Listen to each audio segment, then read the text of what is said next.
네, 계속해서 긴급 진단 이어가겠습니다. 권용주 퓨처 모빌리티 연구소 소장 나와 계십니다. 어서 오십시오. 네, 안녕하세요. 네, 반갑습니다, 소장님. 전기차 살 사람은 다 샀다. 이 캐즘 현상을 돌파하기 위해서 완성차 업체들이 좀 가격을 낮춘 전기차를 앞다퉈 출시할 것이라 이런 소식들이 있었는데 지금 시장 상황은 어떻게 보고 계십니까? 사실 그 캐즘 현상이라고 하기에는 네. 뭔가 조금 달라 보이죠. 말씀하신 것처럼 저가 보급형이 공급되면서 소비자들의 구매 주문이 상당히 많이 늘어나는 그런 추세인데 그러니까 일부 전기차가 좀 빠지는 건 당연한 겁니다. 그런데 기본적으로 제조사들이 깨달은 건 뭐냐면 전기 자동차라는 이 제품에 대한 거부감이 큰 게 아니라 네. 거부감이 어디서 나오는가를 좀 봤더니 네. 인프라 부족이더라. 즉 전기 자동차에 대한 거부감이 있는 게 아니라 네. 전기 자동차를 구매한 이후에 사용하는 과정에서의 불편함에 대한 우려가 더 크더라라는 거죠. 그런데 이 인프라는 시간이 가면 갈수록 계속 늘어나는 추세이기 때문에 그렇다면 전기 자동차에 대한 거부감을 좀 없애기 위해서 보급형으로 가자. 그런 측면에서 가격을 낮추니까 최근에 전기 자동차에 대한 관심들이 이제 다시 조금씩 올라가는 그런 추세죠. 보급형 전기차로 어쨌든 캐즘을 돌파해 보겠다 이런 전략으로도 봐야겠는데 최근 미국 도널드 트럼프 대선 후보가 당선 시에 전기차 의무화를 폐기하겠다라고 공언을 했고 트럼프가 대선에서 승리하면 미국 정부의 자동차 관련 규제가 크게 바뀌게 될지 이 부분은 어떻게 보십니까? 대놓고 그냥 전기차에 대한 거부감을 표시했잖아요. 근데 지금 미국만 전기차 확산을 포기하는 건 상당히 위험한 도박입니다. 그러니까 무슨 얘기냐면 미국 바로 위에 캐나다가 있잖아요. 네. 캐나다도 전동화의 미래를 걸기로 선언을 했고 미국 밑에 남미도 전동화가 빨리 전환되는 중이에요. 무슨 얘기냐면 이 얘기는 유럽도 일시적으로 주춤하기는 하지만 전동화를 포기하지 않고 속도 조절을 하는 중이거든요.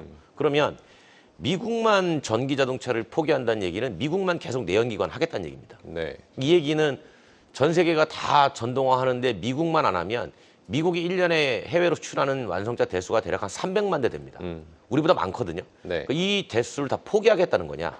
이렇게 들리는 거기 때문에 일단 정치적인 레토릭이 아니냐라는 시각도 있고 정치는 보통 현재를 반영하잖아요. 네. 근데 기업은 보통 미래를 보고 가기 때문에 GM 같은 경우에도 미국에 전기차 투자를 많이 해놨거든요. 네. 그러니까 지금 상황을 보는 거죠. 어떤 입장을 내기보다는 일단 상황을 좀 보고 그 다음에 결정을 하겠다라는 그런 관망세를 보이는 거죠. 네.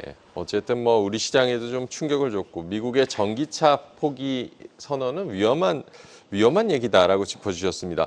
우리 완성차 업체들 북미 시장 아주 중요한 시장인데 예. 트럼프가 재집권하게 되면 미국 수출에도 타격이 있을 것이다. 이런 우려도 나오는데 이 부분은 어떻게 보십니까? 그런 부분은 이렇게 보는 거죠. 그 트럼프 후보가 얘기하는 거는 메이드 인 USA. 그러니까 미국에서 미국인을 위한 미국에 의한 전기차를 만들자. 그럼 어떤 제조물도 그렇게 하자라는 입장이잖아요.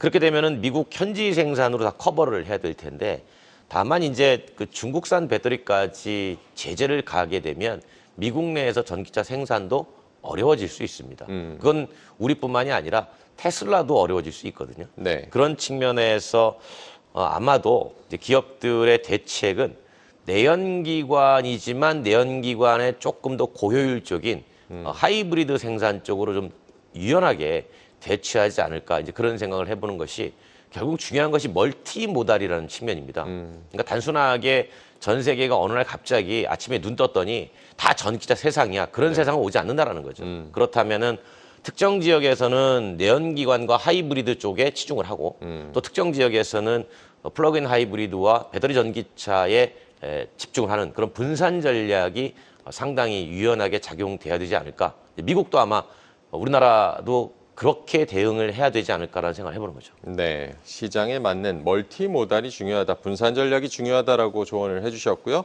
그런데 일각에서는 국내 자동차 업체들의 경쟁력이 높아져서 트럼프가 집권하더라도 우려보다 그렇게 실적이 부진하지 않을 것이다. 이런 의견에 대해서는 어떻게 보십니까? 그렇죠. 왜냐하면 지금 이제 미국에서 전기차가 약간 주춤한다고 해서 우리나라 기업들이 주춤한 건 아니거든요. 네.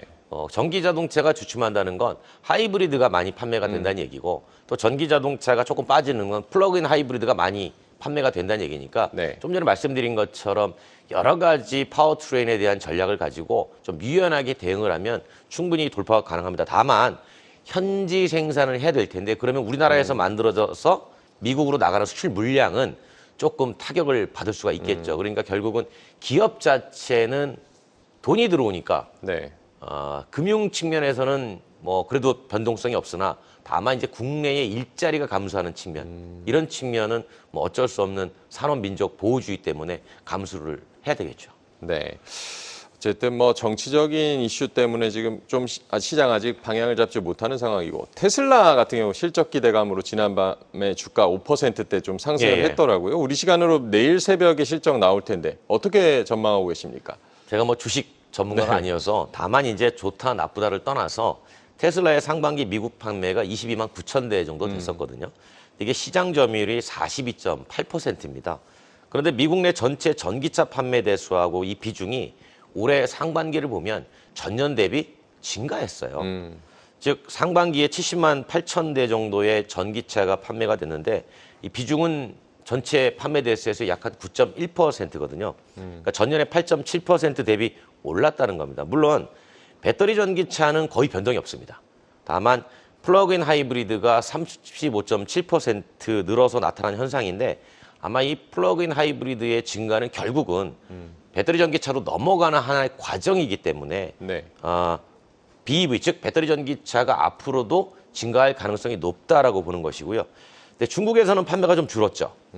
테슬라는 그렇기 때문에 어떻게 해서든지 이 로보택시 이른바 셀프 드라이빙 자율주행 쪽으로 빠르게 전환을 할 수밖에 없는 입장이고 그래서 뭐 실적은 조금 기대에 미치지 못해도 미래 가치에 대한 생각은 아마 이 테슬라를 보는 사람에 따라 가지고 평가가 조금 달라질 수 있을 것 같습니다.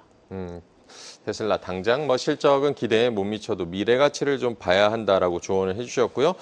미국 전기차 시장에서 캘리포니아의 판매량이 뭐 3분의 2를 차지한다고 하던데, 근데 최근에 뭐 캘리포니아에서 테슬라의 점유율이 하락했다고 뭐 이렇게 네. 전해졌는데 이 부분은 어떤 이유로 보십니까? 그러니까 미국 캘리포니아가 사실 전 세계에서 가장 무공해 친환경을 많이 미는 동네예요. 네. 옛날에 한때 심할 때는 아예 내연기관을 없애버리려고 했었던 적도 있을 만큼 상당히 그 대기 환경에 관심이 있는 동네인데 2024년 상반기 그러니까 올해 상반기에 미국 내 전기차 판매를 좀 보면 네. 그 미국계라고 그러죠. 브랜드별로 구분해 보면 미국계가 66.2%로 당연히 많겠죠. 이건 테슬라 포함해서고요. 네.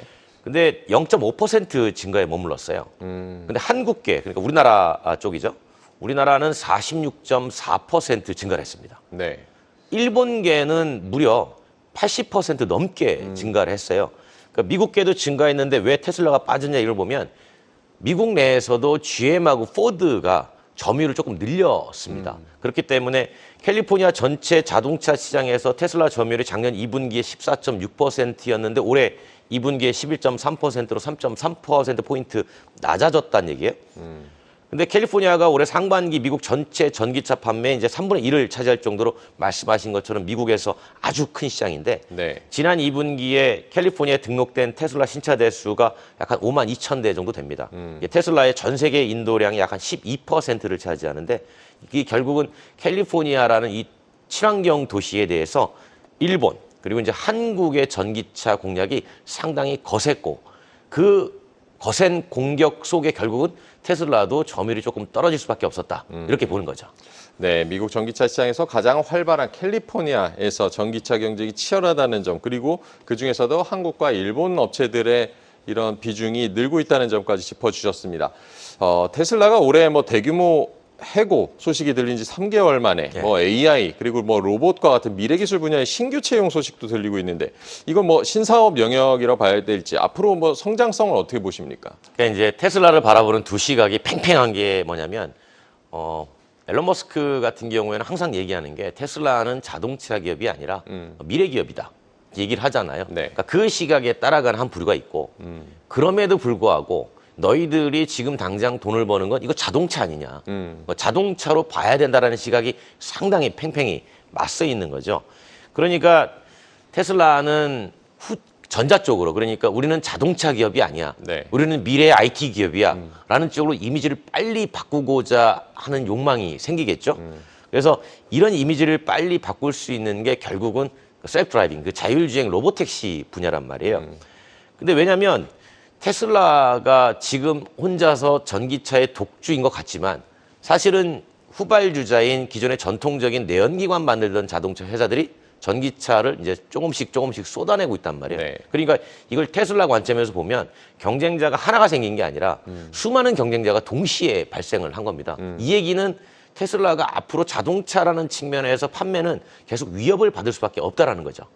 그렇다면은 그 위협받는 거를 빨리 무언가 돌파구를 찾을 때 우리는 로보택시로 갑니다.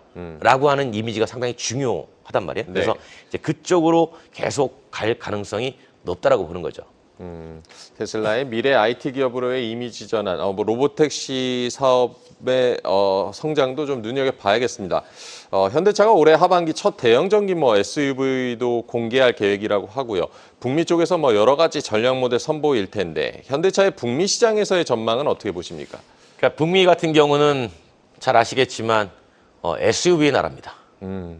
맞잖아요. 네, 북미에서 가장 전 세계 SUV가 많이 팔리고 SUV의 원조 국가이기도 하고 네, 그래서 이제 그 SUV 시장을 어떻게 대응하느냐에 따라 가지고 상당히 판매 대수가 좌우될 가능성이 높죠. 그렇다면은 지금 북미에다가 내놓을 차종이 대형 전기 SUV거든요. 네, 그러니까 이 시장에 전기차 내놓고 대응을 하는데 약간의 좀 우려가 나오는 거는 이제 만약에 트럼프 정부가 들어서게 되면 전기 자동차에 대한 이제 보조금이라든가 이런 걸 혜택을 줄일 수 있으니까 조금 우려가 되지만 그래도 제가 보는 건 미국이 워낙 땅이 크다 보니까 한 특정 지역만 다 위축되는 건 아니거든요. 그러니까 네. 어떤 도시는 그럼에도 우리는 전기 자동차를 늘려갈 거야. 그런 도시가 있기 때문에 그 시장 등지로 갈 수도 있고 또 한 가지는 만약에 미국에서 생산을 하는데 무언가 문제가 발생한다. 즉 시장 자체 확장성을 정부가 방해를 한다라고 하면 나프타 협정이 있으니까 네. 남미 쪽이나 또는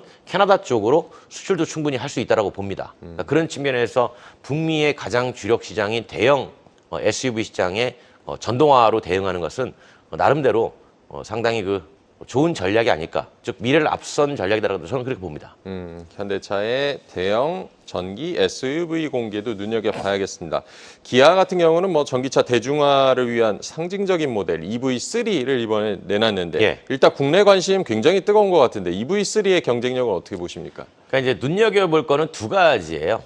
그러니까 기술적으로 보면 네. 회생제동에다가 자율주행 기술을 접목한 게 하나 눈에 띄고 또 한 가지는 배터리 에너지 밀도를 상당히 높였죠. 그리고 첨언하자면 디자인을 통해 가지고 공기저항 계수를 상당히 낮춘 것 그런 건데 이 세 가지의 공통적인 지향점이 뭐냐면 바로 효율입니다.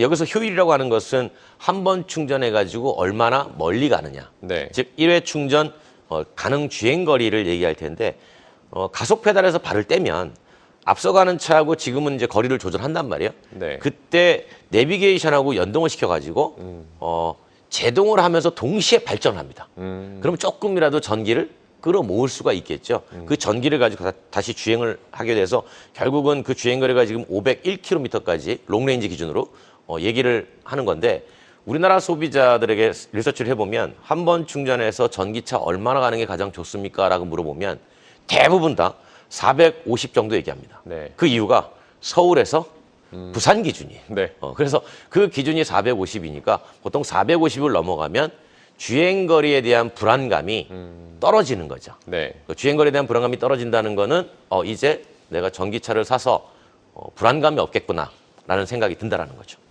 기아의 EV3 효율성 측면에서 두드러진다고 평가를 해주셨고요. 현대차 기아 캐즘 우려에도 불구하고 2분기에 역대 최대 실적을 낼 거라는 전망도 나오는데 차값이 전반적으로 올랐는데 판매도 괜찮고 환율이 오른 것도 좀 도움이 될 거라는 것도 있고 소장님은 어떻게 보고 계십니까? 그러니까 그 전체적인 판매 대수는 조금 줄었죠. 상반기에. 네. 그런데 이제 가만히 보시면 그 자동차 회사가 이익률을 높일 때 가장 중요한 게 뭐냐면 차 가격이잖아요. 네. 근데 차 가격을 조금 높여서 받으려면 브랜드 가치가 받쳐줘야 됩니다.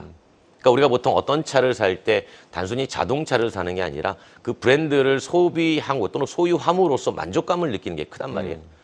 근데 친환경 시장으로 디젤이 사실은 수요가 거의 없어지고 네. 디젤을 그전에 샀던 사람들의 주요 이유는 디젤이 고효율이기 때문에 디젤을 샀던 거예요. 근데 디젤을 더 이상 이제 안 하니까 그 고효율에 대한 욕망은 떨어지지 않죠. 이 고효율에 대한 욕망이 어디로 갔냐면 하이브리드로 옮겨간 겁니다. 근데 이 하이브리드는 사실 가격이 상대적으로 조금 비싸도 소비자들이 고효율이라는 측면 때문에 그 인상된 가격을 충분히 지불을 합니다. 네. 근데 여기에다가 현대기아차의 브랜드 인지도가 조금 올라와 있잖아요. 그러니까 대당 가격을 조금 높여받을 수 있는 구조를 가지고 있는 거죠. 그래서 판매 대수는 줄었지만 어떻게 해서든지 이익을 늘리는 쪽으로 이제 가려고 하는 거죠. 저는 그래서 이익이 얼마가 났느냐 이제 그런 측면을 좀 높이 주목을 해요. 왜냐하면 양적 성장의 시대는 사실은 자동차 산업에서 크게 더 이상 무의미한 형태로 가고 있는 거예요. 그러니까 전 세계에 1억 대의 자동차가 연간 판매 시장이 있는데 그중에서 자동차 회사가 가져갈 수 있는 포션들은 사실 거의 정해져 있습니다. 그렇다면 대당 이익을 얼마나 내느냐가 오히려 더 중요한 가치의 표준이 되지 않을까 그렇게 생각을 하고 있는 거죠. 네, 고효율에 대한 욕망, 디젤에서 하이브리드로 옮겨가고 있다는 뭐 인사이트도 전해주셨고 현대기아가 잘 대응하고 있는지 이번 실적도 잘 눈여겨봐야겠습니다. 끝으로 하반기에 뭐 지켜봐야 될 자동차 관련 행사나 뭐 이슈가 있다면 좀 조언을 해주실까요? 뭐 지금 파리에서 올림픽 예고가 네. 돼 있는데 파리에서 10월 달에 모터쇼가 있는데 제가 이걸 주목하는 이유는 아마 이제 유럽 내에서 전기 자동차의 동향이 어떻게 될까 그거를 대표적으로 좀 보여주는 행사가 될 것 같고요. 이제 국내적으로 보면 최근에 이제 중국의 전기차 BYD가 국내 진출을 예고하고 있지 않습니까? 네. 여기에 대해서 이제 소비자들의 관심이 많아요. 그 이유는 중국 전기차가 과연 국내 시장에 들어왔을 때 어느 정도의 영향력을 발휘할 수 있을 것이냐. 왜냐하면 그 영향력이 미치게 되면 결국은 국내 자동차 회사에 영향을 미치기 때문에 아마 그런 판매 실적 측면에서 BYD의 경쟁력이 어떻게 될 것이냐. 대부분의 이제 소비자들은 차이나 디스카운트가 있으니까 네. 한 15%는 싸지 않냐. 이렇게 얘기를 하는데 아닙니다. 그건 아니고 그렇게까지 내려갈 수 없는 구조예요. 우리나라 들어올 때 뭐 관세 내고 세금 내고 다 하면 그 정도가 싸지 않음에도 불구하고 과연 소비자들이 중국 전기차에 대해서 어떤 평가를 내릴까? 저는 이제 그것이 상당히 이제 궁금하기도 하고 네. 주목되기도 합니다. 왜냐하면 상당히 반향이 좀 있지 않을까라고 보고 있거든요. 그게 이제 결국은 경쟁자가 국내 현대기아잖아요. 네. 그래서 막 현대기아도 지금 제가 아는 한도 내에서는 BYD의 국내 진출에 대해서 촉각을 곤두 세우고 반향이 어떨까 본인들도 상당히 긴장하는 그런 모습을 좀 볼 수가 있습니다. 네, 하반기에 좀 지켜봐야 될 자동차 관련 이슈들 10월에 파리 모터쇼가 있고 유럽의 전기차 동향을 파악할 수 있다.